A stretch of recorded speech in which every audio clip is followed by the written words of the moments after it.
Rarely do other people really understand what's going on within an individual's mind, within an individual's life.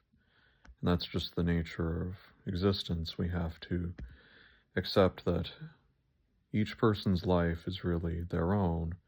We have to do our best to empathize and understand, but there's only a certain degree that we can fully grasp of one another, despite our best efforts. And so, when someone is suffering, when we are under a great deal of stress, it's very tempting to do what we know is wrong and lash out at other people and misinterpret their motives and think the worst of them, when really usually they're just being themselves and they don't mean us any harm. They don't mean anything bad.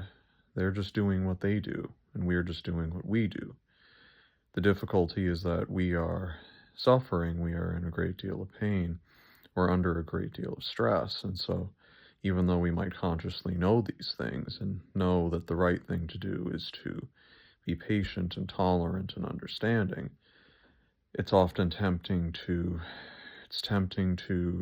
place blame on others where it doesn't necessarily belong. And because of this, we can make mistakes when we're under pressure, when we're under stress, when we're in pain, when we're suffering.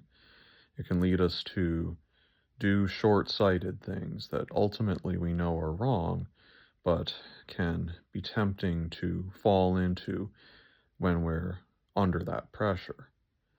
And so, the important thing to remember is that other people can only understand our struggles to a degree, just as we can only understand their inner struggles to a degree. We should try our best to understand, and they should try their best to understand, but there are limits, and ultimately we can all only do our best.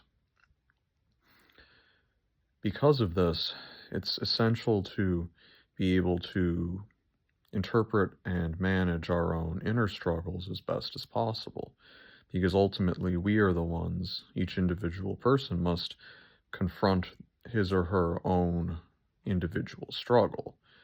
Each person must confront the difficulties that lie within, ultimately alone. We, of course, have to form the best support structures we can and seek social assistance and, become a helpful community as best as we can. That's essential.